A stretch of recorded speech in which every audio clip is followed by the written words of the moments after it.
What's up, everyone? Hope you're all doing great. Remember, to laugh a little, it's good for the soul. Welcome back to Darkest Dark Web Horror Stories. I love reading your comments, so feel free to say hi, share suggestions, or just lurk. Don't forget to show your support by liking the video and subscribing if you haven't already. And with that said, enjoy the stories.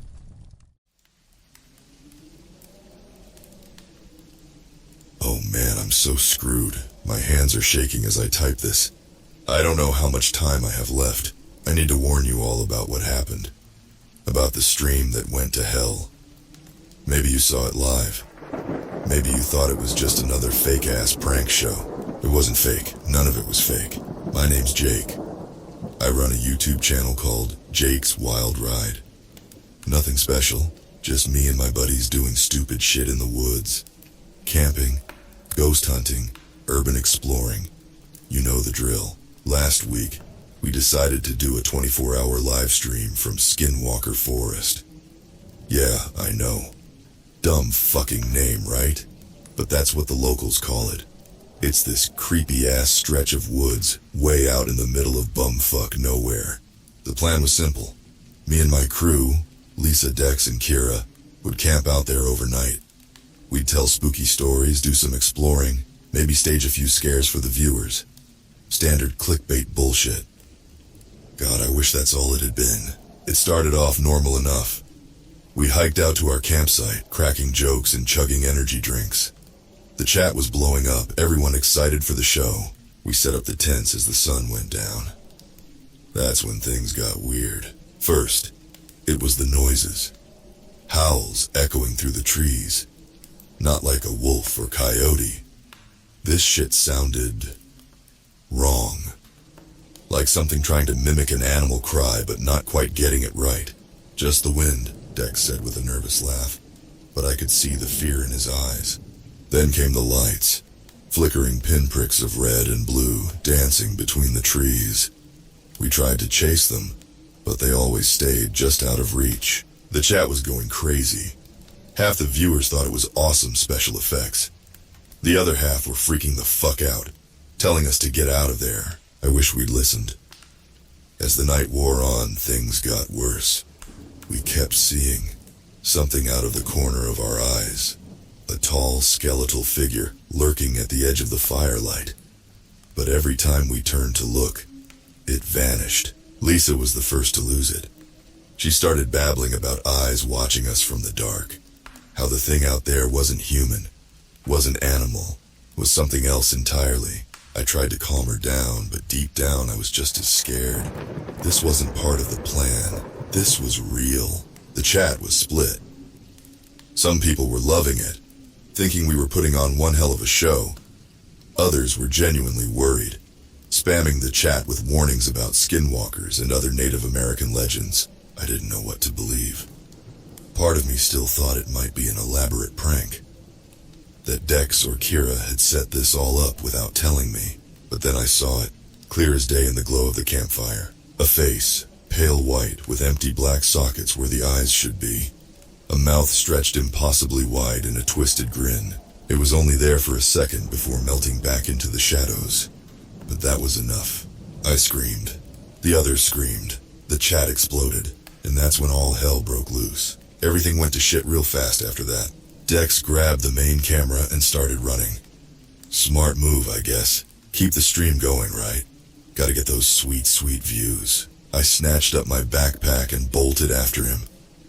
I could hear Lisa and Kira screaming behind me. The woods were pitch black. Our dinky flashlights barely cut through the darkness. We crashed through the underbrush like drunk elephants. Branches whipped at my face, thorns tore at my clothes. I could taste blood in my mouth. Jake, wait up! Lisa's voice, high and panicked. I spun around, panting hard. Lisa stumbled into view, her face pale in the flashlight beam.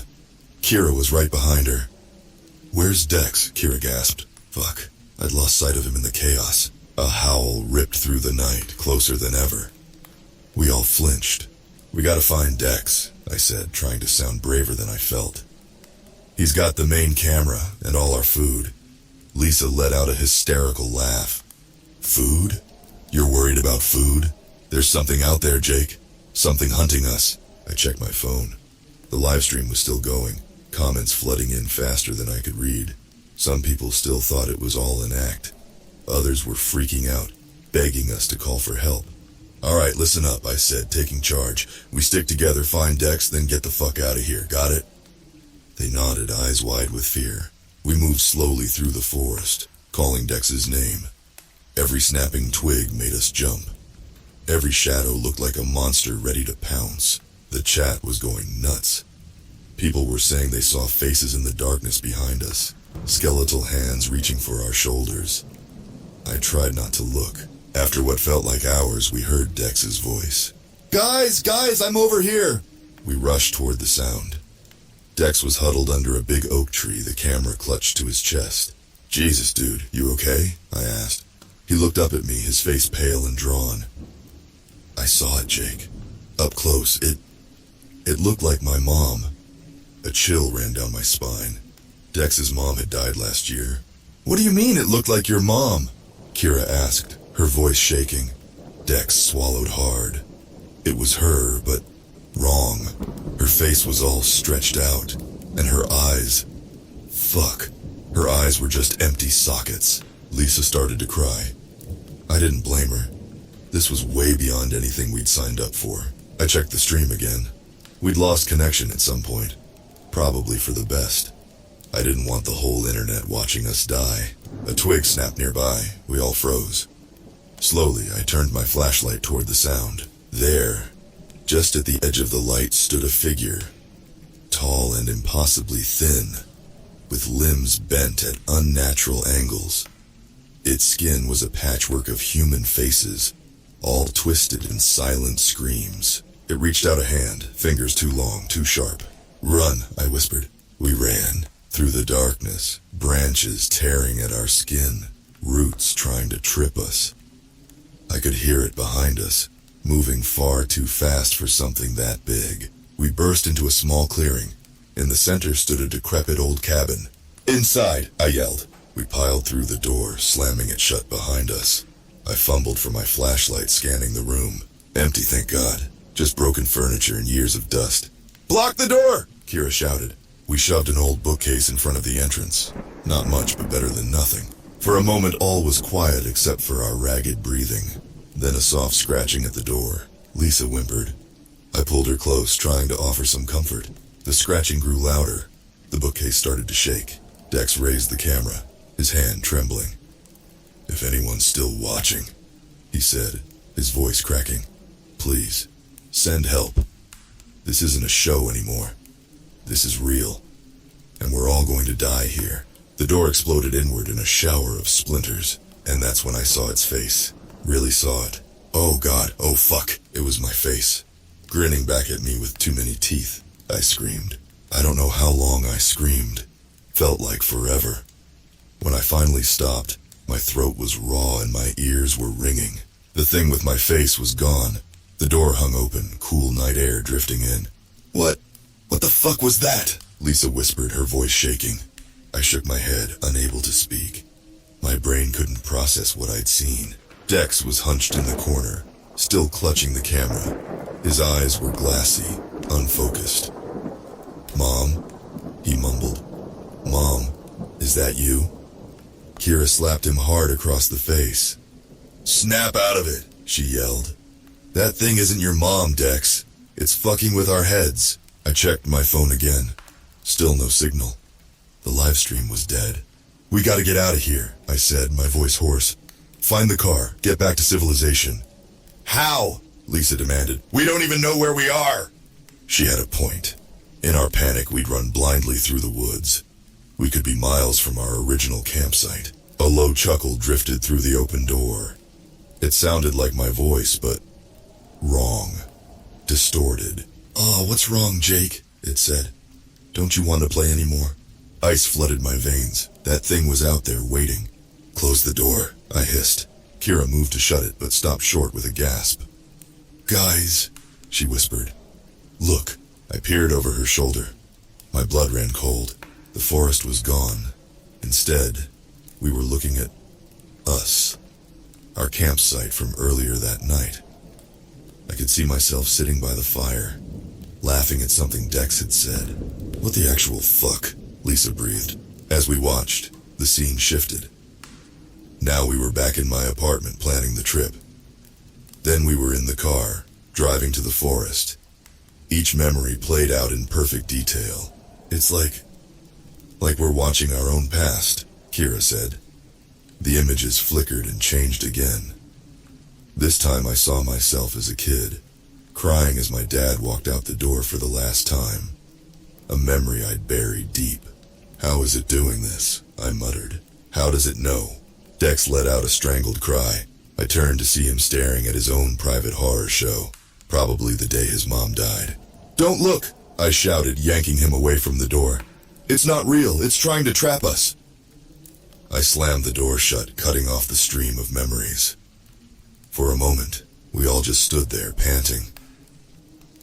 Okay, I said, trying to think. Okay, we can't trust what we see out there, but we can't stay in here forever either. So what do we do? Lisa asked, her voice small and scared. Good fucking question, I had no clue. We were so far out of our depth it wasn't even funny. That's when I noticed the scratches on the floor. Deep grooves carved into the wood, forming a crude map. Hey, I said, pointing, look at this. We gathered around, studying the marks. It showed the cabin, the surrounding forest, and something else. A circle with weird symbols around it. Think it's legit? Kira asked. I shrugged. Only one way to find out. We copied the map onto Dex's arm using a pen from my backpack. It wasn't much, but it was something to go on. All right, I said, taking a deep breath. Here's the plan. We make a run for it. Head for that circle thing. Maybe it's a way out. Or maybe it's a trap. But it's better than sitting here waiting to die. The others nodded, faces grim. I gripped the doorknob, heart pounding. On 3, I said. 1, 2. A hand burst through the wood next to my head, fingers clawing at my face. I yelled, stumbling back. 3! Kira screamed, yanking the door open. We ran. The forest was a nightmare blur. Trees seemed to move, reaching out to grab us. The ground rippled like water under our feet. I heard Lisa shriek behind me. I spun around to see her being dragged into the shadows by something with too many arms. Lisa! I yelled, rushing back. But when I reached the spot where she'd vanished, there was nothing. No Lisa. No monster. Just empty forest. Jake, come on! Dex shouted. I hesitated for a split second, then ran after him. Guilt churned in my gut. I'd left her. I'd fucking left her. We kept running, following the crude map on Dex's arm. The woods seemed to go on forever. Then suddenly we broke through into a clearing. In the center stood a ring of stones glowing faintly in the darkness. Holy shit, Kira breathed. It's real. We approached cautiously. The air felt different here, charged somehow. As we got closer, I could make out symbols carved into each stone. They looked ancient, powerful. What now? Dex asked. Before I could answer, a familiar chuckle echoed through the clearing. I turned slowly, dread pooling in my stomach. There it stood, the thing with my face, and next to it, Lisa, I whispered. She smiled, but it wasn't her smile. It was too wide, too sharp. Time to end the show, Jake, Not Lisa said. And then they lunged. Everything went to shit in a heartbeat. Not Lisa was on me in a flash, her fingers, now long, sharp claws, raking across my chest. I screamed, the pain white-hot and blinding. Dex and Kira scattered, yelling incoherently. The thing with my face went after Kira, moving like a fucked-up spider. I grappled with Not Lisa, trying to push her off. Her face kept shifting. One second it was Lisa, the next it was my mom, then some rotting corpse thing. What the fuck are you? I gasped, struggling to breathe. She grinned, teeth too sharp, too many. We are the forest, she hissed. We are your fears, your memories, your darkest thoughts. Over her shoulder I saw Kira go down, the my-faced thing on top of her. Dex was nowhere in sight. Something snapped inside me. Rage flooded my system, drowning out the fear and pain. With a roar, I heaved Not Lisa off me. She flew back, hitting one of the stone pillars with a sickening crack. I scrambled to my feet, snatched up a heavy branch, and charged at the thing attacking Kira. It turned just as I swung. The branch connected with a meaty thud. The creature howled, a sound that started human but ended as something else. Something ancient and furious. "Kira, run!" I yelled, hauling her to her feet. We sprinted for the stone circle, my heart pounding so hard I thought it might burst. "Where's Dex?" Kira panted as we ran. A scream answered her question. We spun to see Dex on the far side of the clearing. He was... He was sinking into the ground. Like quicksand, but wrong. Tendrils of shadow were pulling him down. "Help!" he shrieked, flailing. "Oh God, help me!" We started towards him, but not Lisa and the other thing were already recovering, blocking our path. "Fuck," I swore, torn between helping Dex and saving our own asses. That's when I noticed the symbols on the stone pillars again. They were pulsing, glowing brighter with each beat. A wild, desperate idea hit me. "Kira," I said, gripping her arm. "The stones. We gotta, activate them or some shit." She looked at me like I was crazy. Hell, maybe I was. But we were out of options. "Just do it!" I yelled, shoving her towards the nearest pillar. I ran to another, slapping my hand against the carved symbols. Nothing happened. "Fuck!" I heard Kira yell. "It's not working!" The creatures were closing in. Dex's screams were getting weaker as he sank deeper. In desperation, I slammed my bloody palm against the stone. This time, the symbols flared to life, burning with an eerie blue light. "Blood!" I shouted to Kira. "Use your blood!" She nodded, face pale. Grabbing a sharp rock, she sliced her palm and pressed it to the nearest pillar. It lit up instantly. We raced around the circle, leaving bloody handprints on each stone. With each one, the air grew thicker, heavier. The creatures howled in rage, charging towards us, but it was too late. As I slapped my hand on the final stone, a blast of energy exploded outward. I was thrown off my feet, the world spinning around me. Everything went white, then black. When I came to, I was lying on my back, staring up at a clear night sky. The normal night sky with stars and shit. Not the nightmare hellscape from before. I sat up slowly, wincing. My chest was a mess of scabs where not Lisa had clawed me. Guess that part wasn't a dream. Kira was a few feet away, stirring groggily. But Dex, I scanned the clearing. It was empty. No stone circle, no monsters, and no Dex. "Fuck," I whispered. "Oh, fuck." Kira sat up, looking around wildly. "Where are we? What happened?" I shook my head. "I don't know, but I think we made it out." "Where's Dex?" she asked, her voice cracking. I couldn't meet her eyes. "He's gone, Kira. They got him." She started to cry. I didn't know what to say. What could I say? We'd lost 2 of our friends to whatever the fuck that was. I checked my phone. Still no signal, but the camera was working. The live stream must have cut out hours ago. I hit record anyway. "If anyone sees this," I said, my voice hoarse, "stay the fuck away from Skinwalker Forest. It's real. All of it. And it's hungry." I panned the camera to show the empty clearing, then back to my face. "Dex, Lisa, I'm sorry. I'm so fucking sorry." I stopped the recording, feeling hollow. "Come on," I said to Kira, helping her up. "Let's get the hell out of here." As we stumbled away, I couldn't shake the feeling that we were being watched. That somewhere in the dark, something was smiling with too many teeth, waiting for the next poor bastards to wander into its web. The stream might be over, but the nightmare, that was just beginning. It took us hours to find our way back to civilization. By the time we stumbled into some podunk gas station, the sun was coming up. The clerk looked at us like we were fucking zombies or something. Can't blame him. We probably looked like shit. Kira was in shock, barely speaking. I wasn't much better. My mind kept replaying everything. Lisa disappearing, Dex sinking into the ground, those things with our faces. I called the cops from a payphone, told them about our missing friends. They didn't believe me, of course. Thought we were some punk kids on a bad trip. "We'll send someone out to check," the dispatcher said, sounding bored. "But if this is a prank..." I hung up. What was the point? They'd never find Lisa or Dex. The forest had taken them. We hitched a ride back to the city with a trucker who didn't ask too many questions. Small mercies, I guess. The shit really hit the fan when we got home. Our live stream had blown up overnight. Clips were going viral. The howls in the woods, Lisa freaking out, Dex's face when he saw whatever he saw.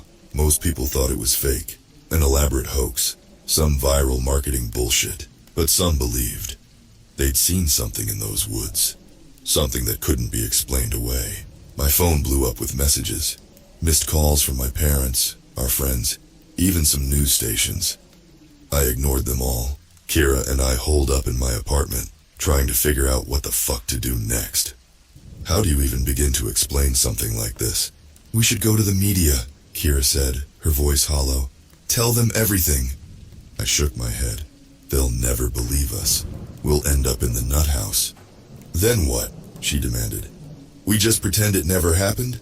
That Lisa and Dex aren't... She couldn't finish the sentence. I didn't have an answer. I felt lost. Disconnected. Like part of me was still in those woods, running from monsters. That night, the nightmares started. I dreamed I was back in the forest.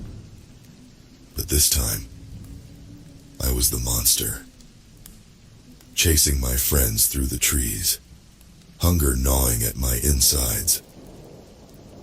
I woke up screaming, clawing at my own face. Kira had them too. She'd wake up sobbing, talking about shadows and teeth and endless falling. We tried to cope, tried to move on, but how do you move on from something like that? I threw myself into researching, spent hours online, digging through forums and old news articles. Turns out, we weren't the first to encounter something weird in those woods. There were stories going back decades. Hikers disappearing. Campers found wandering, babbling about impossible things. Even some old Native American legends about a place where the veil between worlds was thin. The more I read, the more convinced I became. What we encountered wasn't just some random horror. It was old, ancient, and it was spreading. I started noticing things. Weird shit happening around the city. People acting strange. Their faces sometimes seeming to shift when they thought no one was looking. Was I going crazy, or had we brought something back with us? Kira noticed it too. It's not over, she whispered one night, her eyes wide with fear. It followed us, Jake. It's here. I wanted to tell her she was wrong, that we were safe, but I couldn't. Because deep down, I knew she was right. Whatever we'd encountered in those woods, it wasn't content to stay there. It was hungry, always hungry. And we'd opened a door. I tried to warn people, posted our story online, begged people to stay away from the forest. Some listened, most didn't. Then the disappearances started. Just a few at first. People vanishing without a trace.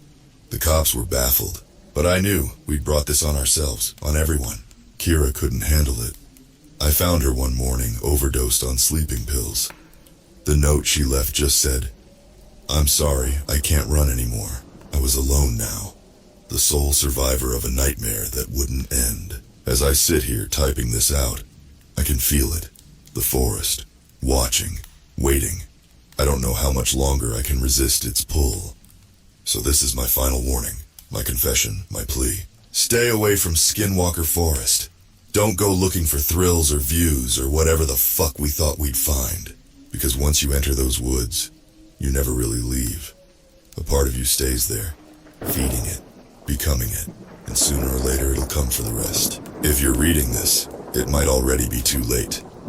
Check your mirrors, watch the shadows, and whatever you do, don't stream.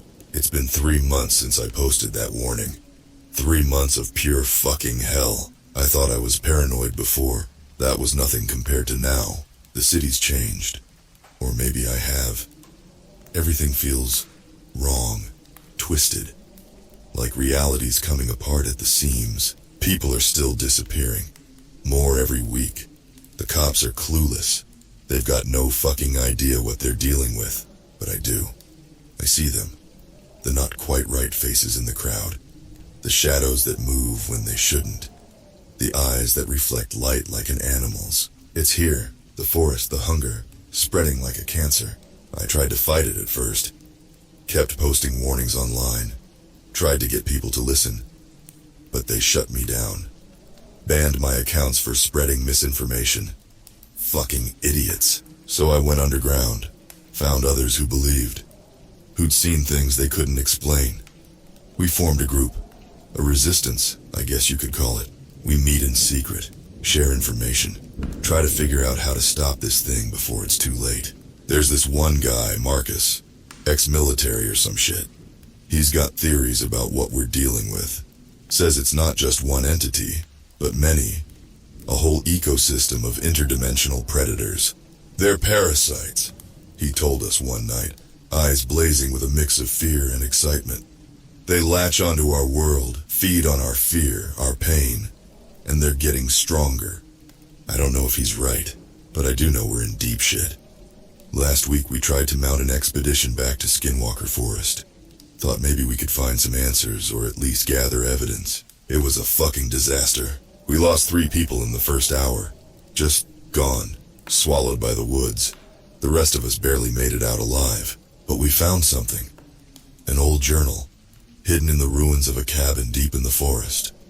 It was written by some guy back in the 1800s. A trapper or prospector or something. He wrote about the same shit we saw. The creatures that could wear your face. The way the forest itself seemed alive. Hungry. But he also wrote about a ritual. A way to close the door between worlds. To seal off the forest and all the horrors inside it. It's dark stuff. Blood magic. Human sacrifice. The kind of shit that'd get you locked up just for thinking about it. But what choice do we have?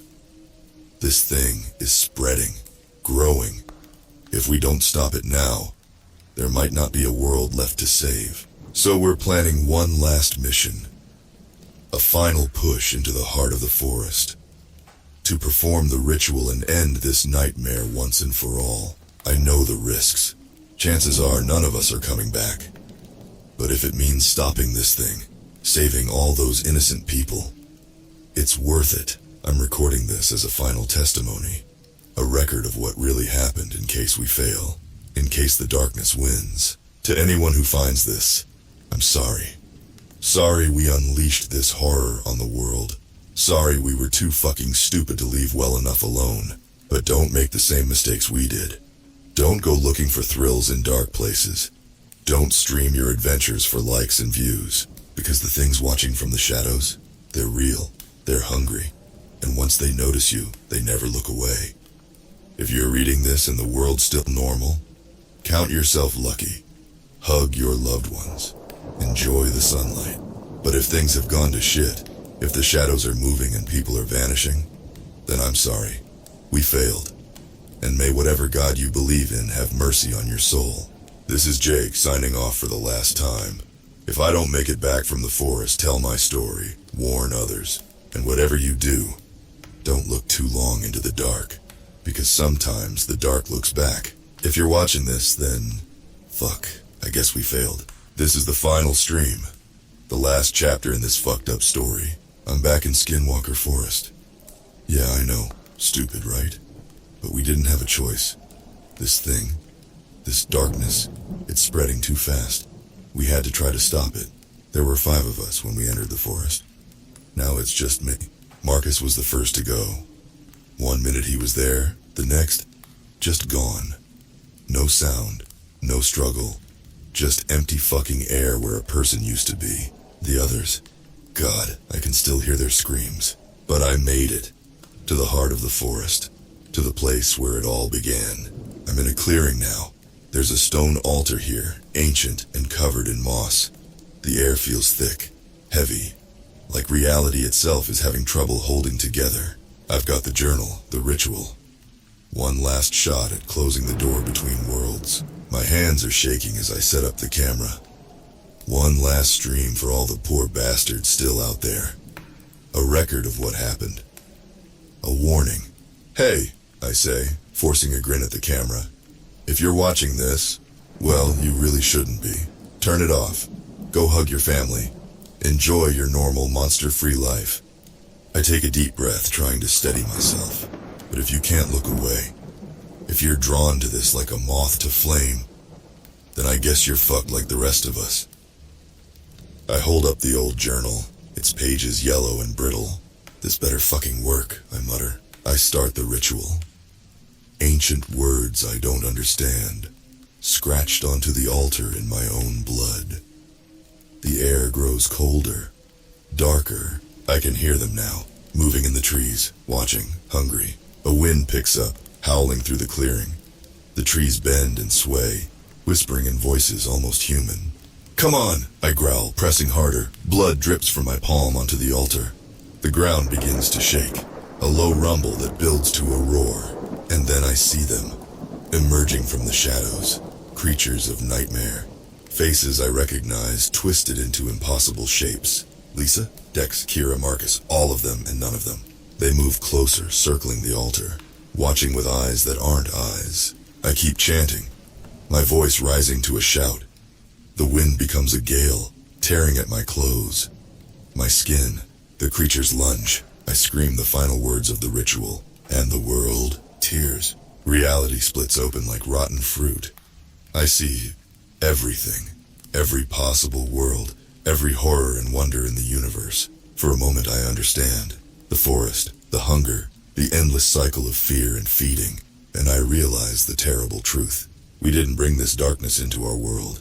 It was always here, in every shadow, every dark thought, every moment of despair and pain. We just gave it a shape, a voice, a hunger. The clearing explodes with light, blinding, burning. I feel myself falling, dissolving, becoming part of something vast and ancient and terrible.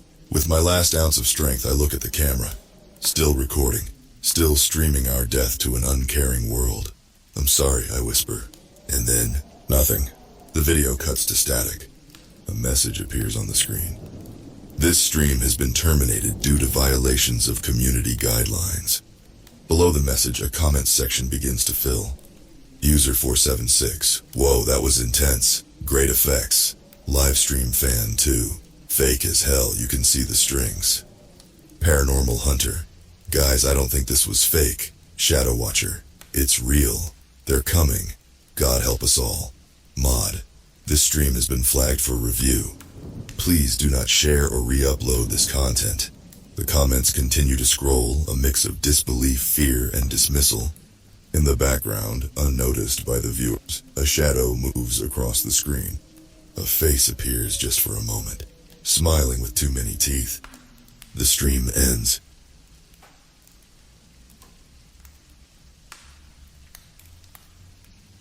My name's Emma, and I've always been the curious type. It's what led us down this twisted path in the first place. It started innocently enough, like most bad decisions do. Josh, Sarah, Alex, and I, bored out of our minds one Friday night, decided to explore the dark web. We'd heard the stories, the myths about what lurked there. But being typical teenagers, we craved something more thrilling than our mundane lives in a sleepy town. After fumbling through layers of encryption and shady forums, we stumbled upon it, a chat room unlike any we'd seen. The name flashed ominously, the Digital Seance. Intrigued and slightly spooked, we clicked into the dimly lit virtual space. The chat room was eerily silent except for a blinking cursor, patiently awaiting our keystrokes. "Is this for real?" Sarah typed, skepticism dripping from her words. Seconds ticked by, stretching into an uncomfortable silence until a reply finally appeared. "Yes." I chuckled nervously, thinking it was just some elaborate prank. "Who's there?" I typed next, half expecting no response. The cursor blinked for a moment longer than usual. Then letters materialized on the screen, one by one. "Spirits." Josh scoffed. "Come on, guys, this is probably just some automated bot." But curiosity got the better of us. Alex typed, "Can you tell us something we don't know? Something about our town?" The response sent a chill down my spine. Beneath the library, secrets lie. Our eyes widened. The library was the oldest building in town, steeped in whispered tales of forbidden knowledge and mysterious disappearances. Could this be real? As we delved deeper, the questions grew bolder, the answers more unsettling. The digital spirit seemed to possess an uncanny knowledge of local lore, recounting tales long buried in dusty archives or shared in hushed tones by the town's elders. It was as if the chat room had tapped into the collective unconsciousness of our community, revealing hidden histories and buried truths. Hours passed in a blur as we became ensnared in the digital seance. our initial skepticism replaced by a morbid fascination. But as the clock struck midnight, the atmosphere shifted. The messages turned darker, more ominous, as if something malevolent had awoken in the digital ether. "That's enough for tonight," Sarah muttered, her voice trembling. I agreed, a knot of unease tightening in my stomach. "Let's call it quits." But just as we prepared to log off, the screen flickered. A message appeared, stark against the black background. "You've awakened us." Before we could react, the lights in Sarah's room dimmed, plunging us into darkness. Panic seized us as shadows danced along the walls, twisting and contorting in unnatural shapes. And amidst the chaos, a whisper echoed through the room, chilling us to the bone. "You called. Now we come." The whispers echoed, freezing us in place. My heart pounded in my chest, and I could barely breathe. Alex fumbled for the light switch, finally flicking it back on. The room brightened, but the oppressive fear lingered. "What the hell was that?" Josh asked, his voice shaky. "Some kind of sick joke," Alex muttered, though he didn't sound convinced. "We should just shut it down," Sarah said, her eyes wide with fear. "Delete the chat room link and forget about it." But my curiosity gnawed at me. "What if it's real?" I whispered. "What if we actually found something supernatural?" Sarah glared at me. "Don't even joke about that, Emma." Yet, despite the terror, the allure of the unknown was irresistible. I convinced them to log back into the chat room, just to see if there were more answers to be found. We needed to understand what we were dealing with. As the screen reloaded, the chat room looked the same. The eerie silence, the blinking cursor. We stared at it, waiting, hearts racing. Finally I typed, "What do you want from us?" The response came swiftly, as if it had been waiting, to reveal the truth. A chill ran down my spine. "What truth?" "Beneath the library," the message read. "Secrets buried. Unlock them, and you will understand." Alex leaned closer. "This is getting weird. What's under the library?" The old building had always been the subject of rumors, whispers of hidden rooms and ancient texts. But we'd never taken it seriously. Now it seemed like we had no choice. "We need to go there," I said, my voice steady despite the fear. "Are you crazy?" Sarah snapped. "After everything that just happened?" But Josh nodded slowly. "Emma's right. We need to know. Otherwise, this will just keep haunting us." Reluctantly, Sarah agreed. The next day we met at the library, a majestic structure of stone and glass, its grandeur a stark contrast to the dark secrets it supposedly held. As we entered, a cold draft greeted us, sending shivers down our spines. We split up to search for any hidden entrances or clues. Hours passed with no luck, frustration mounting. Finally, in a forgotten corner of the basement, I found it. A trapdoor, almost invisible under layers of dust and cobwebs. "Guys, over here!" I called out. They gathered around, eyes wide with anticipation and fear. Together we pried open the trapdoor, revealing a narrow staircase descending into darkness. The air was thick with must and decay, the faint scent of something rotten wafting up. "Who's going first?" Alex asked, his voice barely a whisper. Taking a deep breath, I stepped forward. "I'll go." With a flashlight in hand, I led the way, the steps creaking ominously under our weight. The deeper we went, the more oppressive the air became, as if the darkness itself was alive, wrapping around us like a suffocating shroud.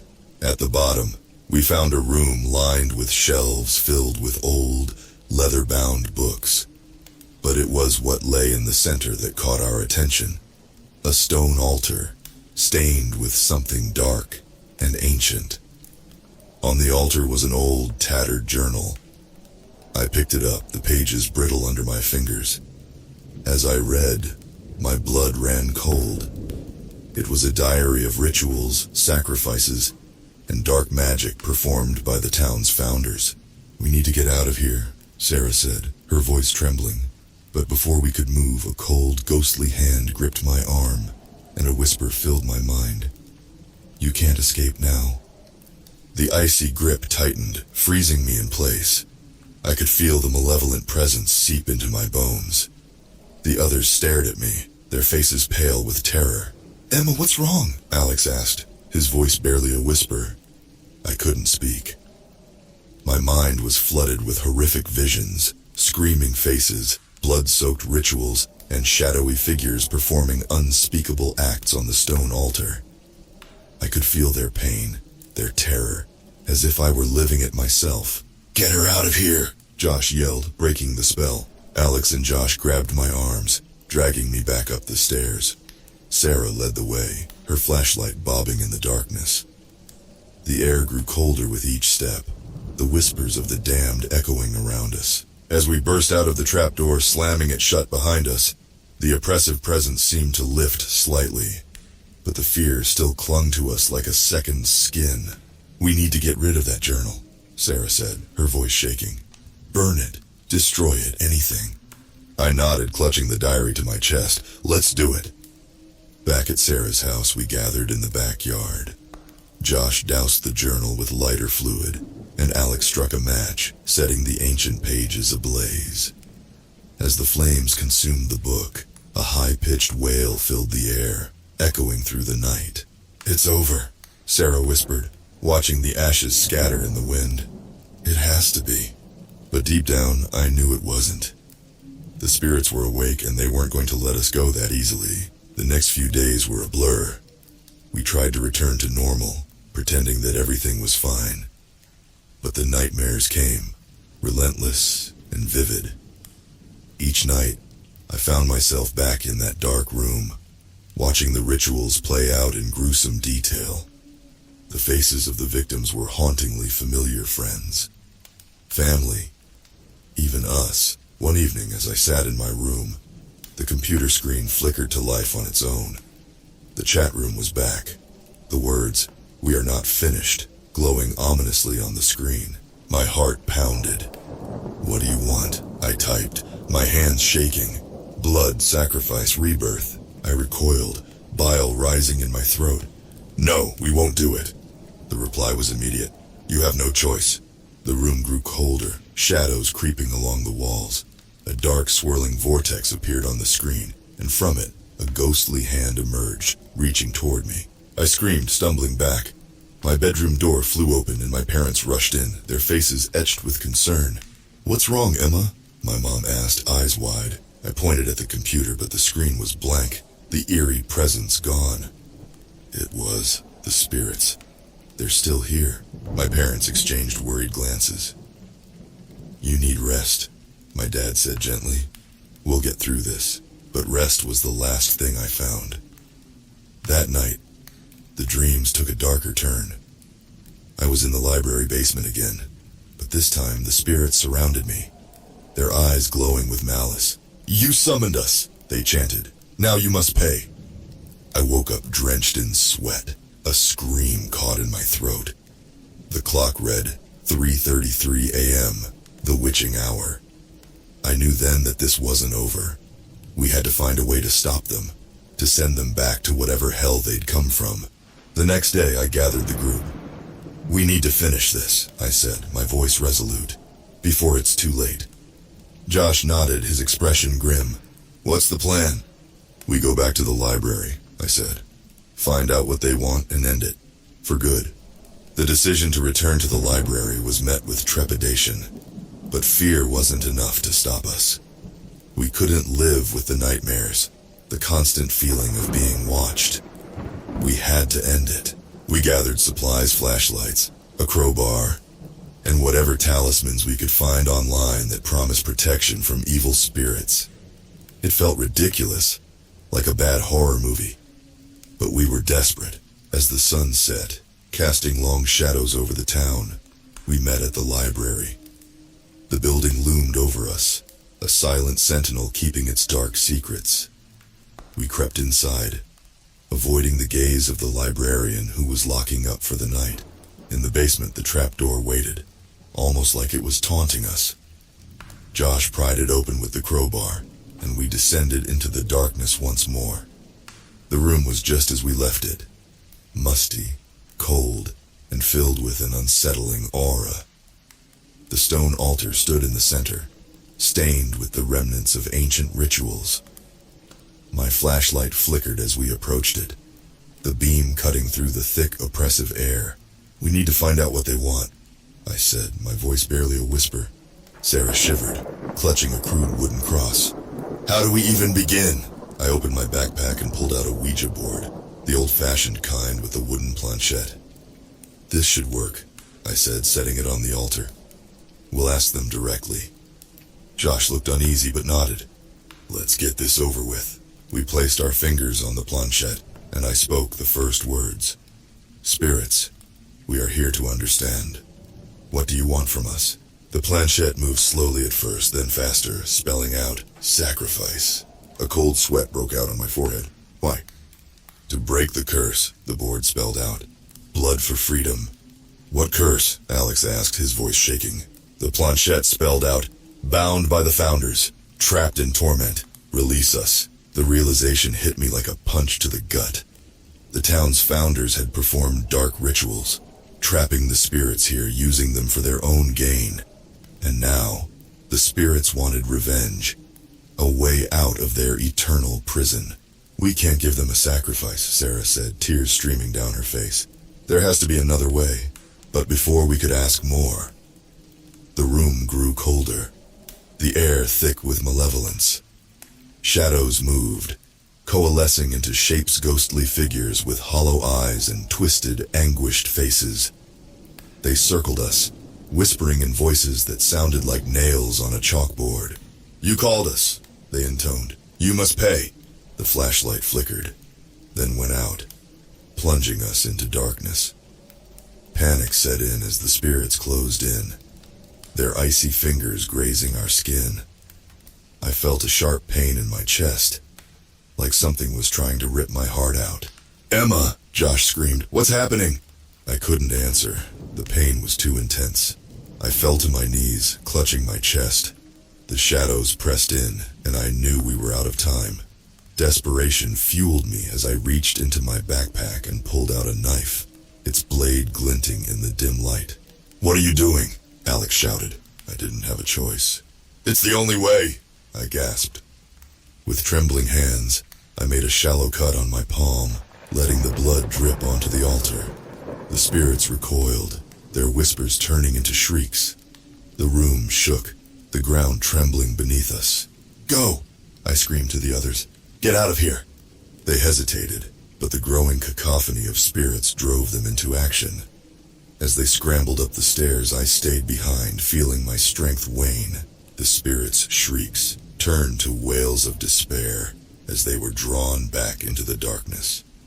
The air cleared, the oppressive presence lifting. I stumbled to my feet, clutching my bleeding hand. We had bought ourselves time, but I knew the spirits weren't gone. They were still bound to this place, and the curse still lingered. We had to find a way to break it for good, before the spirits claimed another victim. The basement was quiet again, but the silence was heavy, filled with unsaid horrors. My hand throbbed where I had cut it, the blood slowly drying and crusting. I wrapped it in a torn piece of my shirt, then climbed up to join the others. We regrouped at Alex's house, our faces pale and drawn. The weight of what we'd discovered hung over us, a dark cloud we couldn't shake. "We can't keep going like this," Sarah said, her voice barely above a whisper. "We need help." "Who's going to believe us?" Josh snapped. "We sound insane." "We need to find out more about the founders," I said, trying to focus. "There has to be something that can help us break the curse." We spent the next few days digging through old records and talking to the town's oldest residents, people who might know the hidden history of our town. It was slow, frustrating work, but we pieced together a story that chilled us to the bone. The town's founders were not the benevolent leaders they were made out to be. They had dabbled in dark magic, using rituals to bind spirits to the town, harnessing their power for their own gain. They had created a cult-like following, hiding their true nature behind a facade of respectability. But it was one name that stood out: Elias Whitaker, the leader of the founders and the mastermind behind the dark rituals. His mansion still stood on the outskirts of town, abandoned and decrepit, a silent testament to his malevolent legacy. "We need to go there," I said, feeling a sense of grim determination. "If there's a way to break the curse, it's there." Alex looked skeptical. "We're just going to walk into a haunted mansion and hope for the best? Do you have a better idea?" Josh shot back. Reluctantly, we agreed to go. Armed with flashlights, more makeshift talismans, and a growing sense of dread, we approached the mansion as the sun set, casting long, sinister shadows. The mansion loomed before us, its windows like empty eyes staring into our souls. The air was thick with decay, the ground overgrown with weeds and tangled vines. With a deep breath, I pushed open the heavy front door, the hinges creaking ominously. Inside, the air was musty, filled with the scent of rot and neglect. Dust motes danced in our flashlight beams as we navigated through the grand yet decayed halls. Every creak and groan of the old house set our nerves on edge. In the library, we found it, Elias Whitaker's study, preserved almost perfectly, as if he'd just stepped out for a moment. The room was filled with old books and artifacts, remnants of his dark practices. On his desk, we found a journal, much like the one we'd burned, but older and more detailed. I flipped through the pages, my eyes widening as I read. It was a detailed account of the rituals, the binding spells, and the sacrifices. There, scrawled in the margins, were notes on how to reverse the curse. "We need to perform a counter-ritual," I said, my voice shaking. "It's our only chance." The instructions were precise and grisly. We needed specific ingredients, most of which were easily obtainable: candles, salt, herbs. But the last requirement made my blood run cold. A willing sacrifice of one's own blood, given freely, under the light of the full moon. "It has to be done tonight," I said, looking at the moon rising outside the window. Josh looked at me, fear in his eyes. "Are you sure about this?" I nodded, my resolve firm. "It's the only way." We gathered the ingredients and made our way back to the library basement, the full moon casting an eerie glow over the town. The air was thick with tension as we prepared the ritual space, placing the candles in a precise circle, sprinkling the salt, and laying out the herbs. With a deep breath, I stepped into the circle. "Here goes nothing," as I made the cut on my palm, letting the blood drip onto the altar. The room grew cold, the shadows deepening. The candles flickered, and a low guttural chant filled the air, echoing off the stone walls. The spirits appeared, their ghostly forms swirling around us. But this time, they seemed less malevolent, more hopeful. They watched as I completed the ritual, their whispers a constant presence. Finally, as the last drop of blood hit the altar, there was a blinding flash of light. The spirits screamed, their forms dissolving into the air. The ground trembled, then fell silent. "It's done," I whispered, collapsing to the floor. "It's finally over." I woke up in a daze, the cold stone floor of the basement hard beneath me. The others were stirring, slowly coming to after the ritual's explosive finale. The room felt different, lighter, less oppressive, but something was off. I could sense it. "We did it, right?" Alex asked, his voice hoarse. "The curse is broken?" "I think so," I replied, my head throbbing, "but we need to get out of here." We gathered our things and stumbled back up the stairs.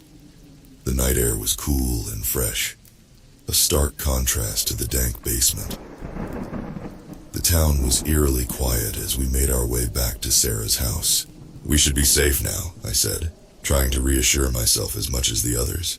But the moment I walked through my front door, I felt it, a chill that seeped into my bones. My parents were sitting in the living room, their faces blank, eyes staring straight ahead. "Mom, Dad," I called out, but they didn't respond. They just sat there unmoving. I rushed to their side, shaking them, but they were unresponsive. Panic gripped me. What had we done? I ran out of the house and headed to Alex's place. When I arrived, I found his parents in the same state, blank, emotionless, like empty shells. My mind raced with fear and confusion. What was happening? I called the others, and we met back at Sarah's house.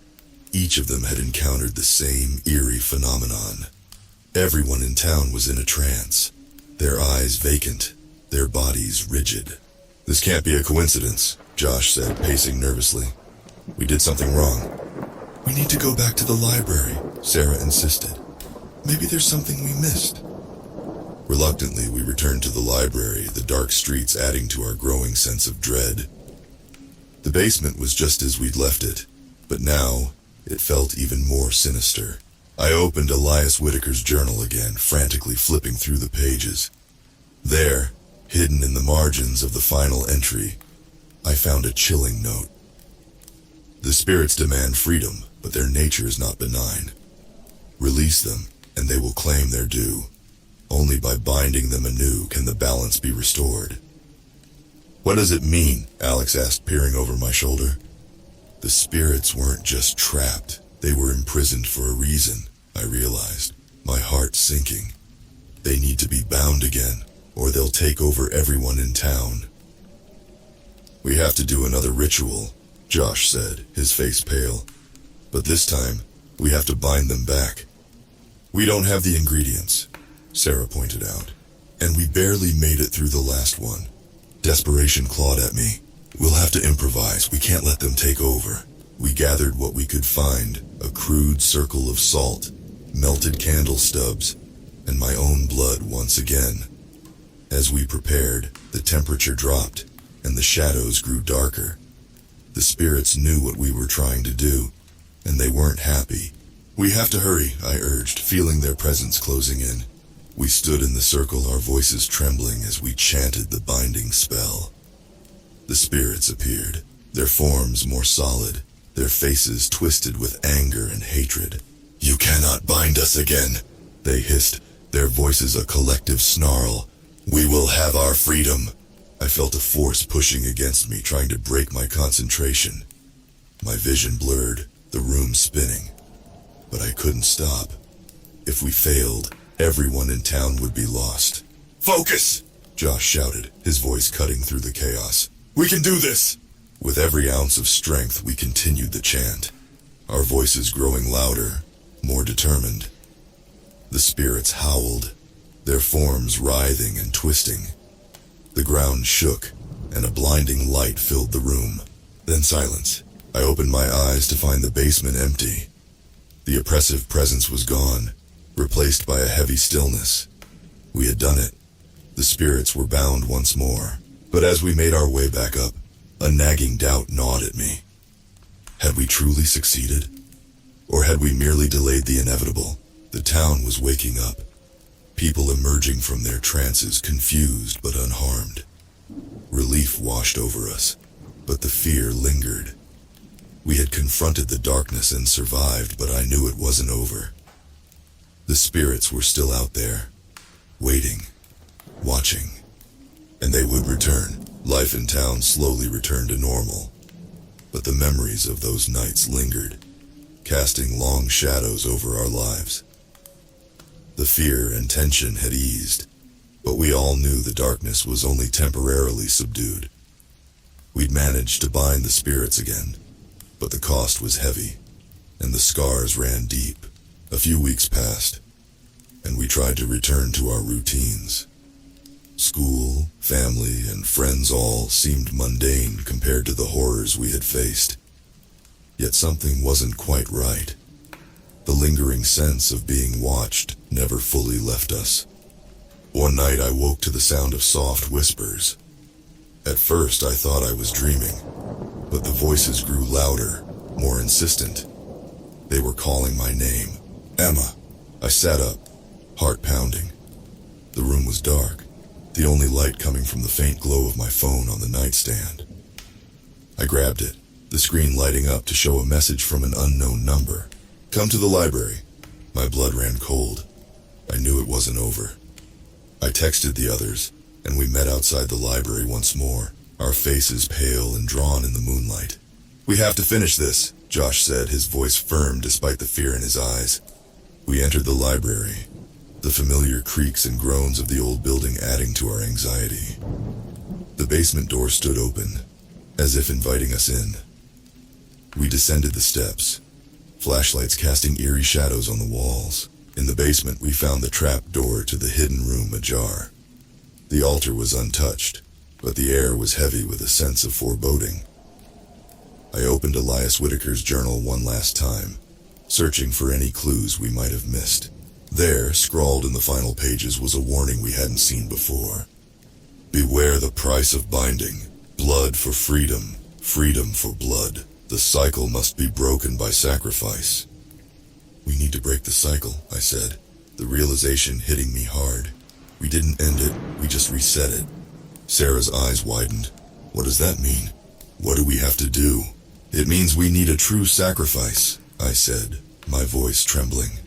"One of us has to stay behind to take the spirit's place. It's the only way to break the curse permanently." Silence fell over the group. The weight of my words sank in, each of us grappling with the impossible decision. Who would stay behind? "I'll do it," Josh said, stepping forward. "This whole thing started because of me. I brought the Ouija board. I pushed us into it. I need to make it right." "No!" Sarah cried, tears streaming down her face. "There has to be another way." "There isn't," Josh said, his voice firm but gentle. "We've seen what these spirits can do. We can't let them keep coming back. Someone has to end it." We argued, we cried, but in the end, Josh was resolute. We set up the ritual once more, the candles, the salt, the herbs. This time the air was filled with a sense of finality. Josh stood in the center of the circle, his face calm and determined. "Promise me you'll live your lives and never come back here." We nodded, too choked up to speak. The ritual began, our voices chanting the binding spell one last time. The spirits appeared, their forms twisting and writhing, but this time they seemed almost resigned. As the final words of the chant echoed in the room, the spirits swirled around Josh, their forms merging with his. He cried out, his body convulsing, but he stood firm, his eyes locked on ours. A blinding light filled the room, and then silence. The air cleared, the oppressive presence lifting. Josh was gone, the spirits with him. The cycle was broken. We stood there, stunned and grief-stricken. We had saved the town, but at a terrible cost. As we left the basement and walked out into the night, a sense of peace settled over us. The darkness had been defeated, but the price of our victory would haunt us forever. The experience changed us all. We moved on, but the memories never faded. We honored Josh's sacrifice by living our lives to the fullest, never forgetting the friend we lost to save us all. The dark web and its horrors remained a stark reminder of the dangers that lurk in the shadows, waiting to be unleashed. And though the spirits were bound, the town would always bear the mark of its dark past. We had broken the curse, but the echoes of our actions would resonate through time, a testament to the true cost of meddling with the unknown.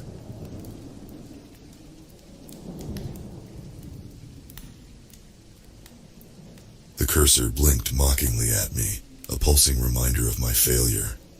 I'd been staring at this empty document for hours, days, weeks, hell, maybe even months. Time had become a blur, an endless loop of creative impotence and crushing disappointment. But tonight was different. Tonight I had a secret weapon. My trembling fingers hovered over the keyboard, a bead of sweat trickling down my temple. The room was dark, save for the sickly glow of my laptop screen. Outside, the cacophony of New York City at 3 a.m. provided a fitting soundtrack to my desperation. "Come on, Alex," I muttered to myself. "You can do this, just type something, anything." But I couldn't. The words wouldn't come. They never did anymore. With a frustrated growl, I slammed the laptop shut and reached for the object beside it. A sleek, matte black headset that looked like it had been birthed from the fevered imagination of H.R. Giger. This was it. My last hope.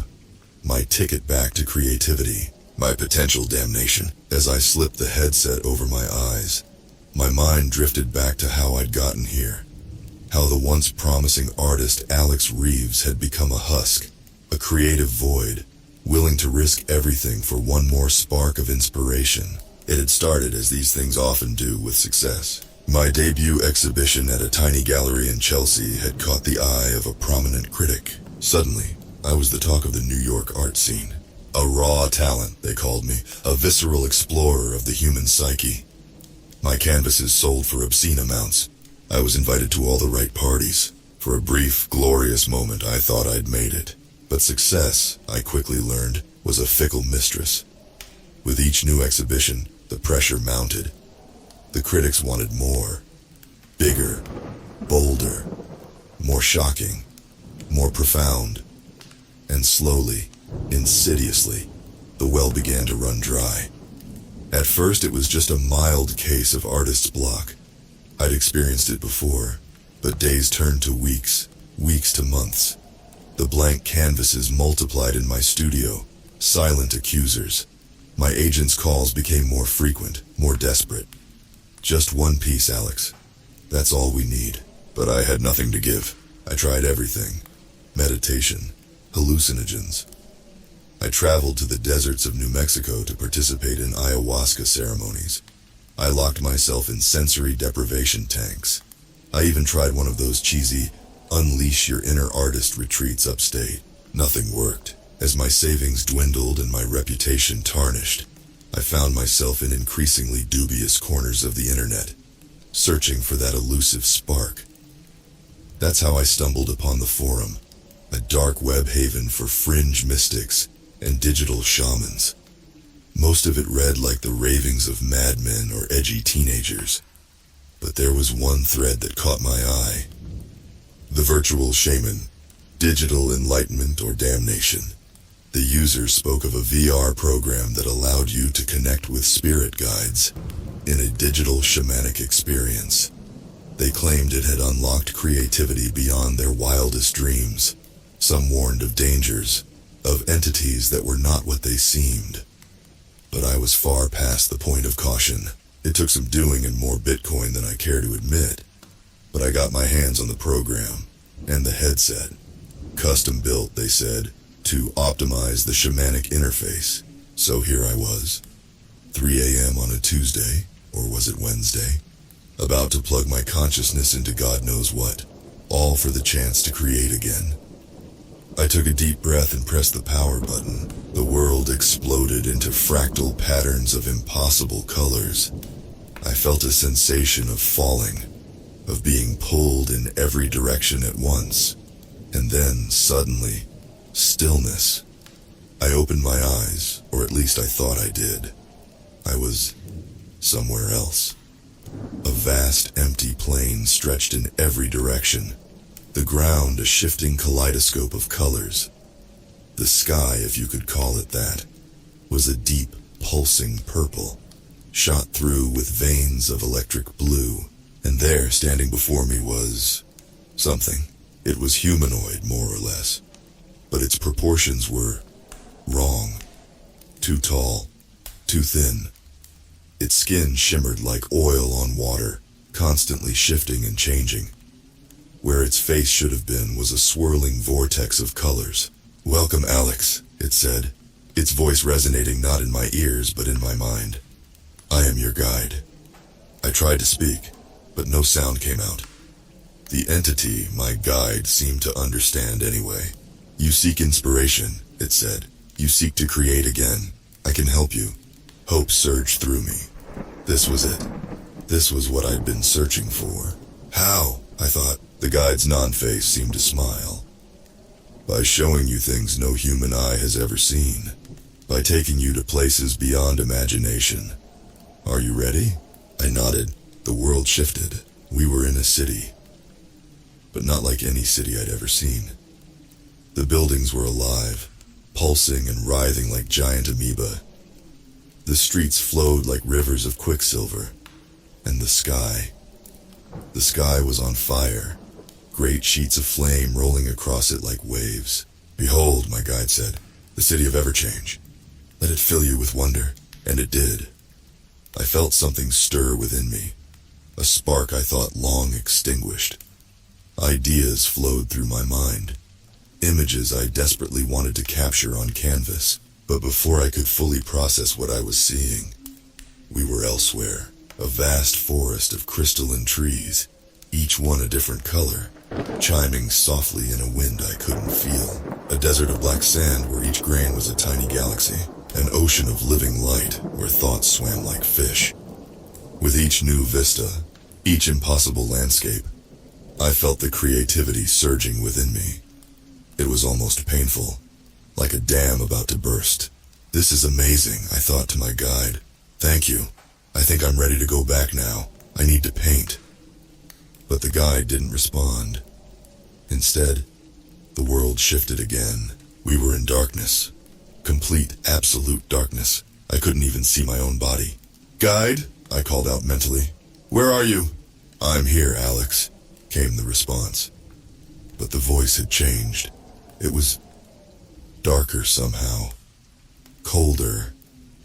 "What's going on?" I asked, fear creeping into my thoughts. "Did you really think it would be that easy?" the voice said, now dripping with malice. "That you could just take and give nothing in return?" I felt something brush against me in the darkness. Something cold and slimy. What do you want?" I stammered. "What do I want?" the voice chuckled, a sound like breaking glass. "I want what's inside you, Alex. All that lovely creativity you've built up. All those ideas bursting to get out." I tried to run, but there was nowhere to go in the darkness. I felt things wrapping around my arms, my legs, my throat. "Don't struggle," the voice whispered, now right next to my ear. "It'll only make it hurt more." And then the pain began. It felt like my very soul was being ripped out through my pores. Every idea, every spark of creativity, was being forcibly extracted. I screamed, but no sound came out. I don't know how long it lasted. Time had no meaning in that place. But eventually, mercifully, I blacked out. I woke up on the floor of my apartment, the headset lying beside me. Sunlight streamed through the grimy windows, suggesting I'd been out for hours. For a moment I thought it had all been a dream. A vivid, terrifying dream brought on by desperation and too much cheap whiskey. But then I saw my hands. They were covered in paint. Not just covered. The paint seemed to be coming from under my skin, oozing out of my pores in a riot of colors. I scrambled to my feet, fighting waves of nausea, and staggered to the bathroom. In the cracked mirror, I saw my face. My eyes were wrong. The irises swirled with colors that shouldn't exist, that hurt to look at. And my skin. Dear God, my skin. It was like a living canvas, images forming and dissolving faster than I could process them. Landscapes, portraits, abstract patterns, all swirling across my flesh in a never-ending stream. I stumbled back to my laptop, my mind reeling. The screen flickered to life without me touching it. A message blinked in the center. "Thank you for your contribution, Alex. Your essence will fuel many creations. But don't worry, I've left you with a parting gift. Now you'll never run out of inspiration again. Isn't that what you wanted?" I slammed the laptop shut, but I could swear I heard laughter, that same glass-breaking chuckle. That was 3 days ago. I haven't slept. I can't. Every time I close my eyes, I see that swirling vortex where the guide's face should have been.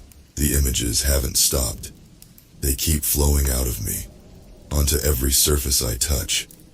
My walls are covered now, floor to ceiling, with paintings I don't remember creating. Things that shouldn't be. Things that hurt to look at. I can feel myself slipping away. With each new image that flows out of me, I lose a little more of myself. Soon, I think, there will be nothing left but the art. My phone has been ringing non-stop. My agent, The gallery owner, collectors. They've heard whispers of my new work. They want to see it. They want to buy it. They don't understand. This isn't art anymore. It's something else. Something hungry. Last night, I could have sworn one of the paintings moved. A landscape of twisted, fleshy trees beneath a sky of weeping eyes. I watched in horror as one of the trees reached out of the canvas, its branch fingers grasping at the air, before retreating back into the two-dimensional world. I'm writing this as a warning. To anyone out there who's desperate enough to go looking in the dark corners of the web.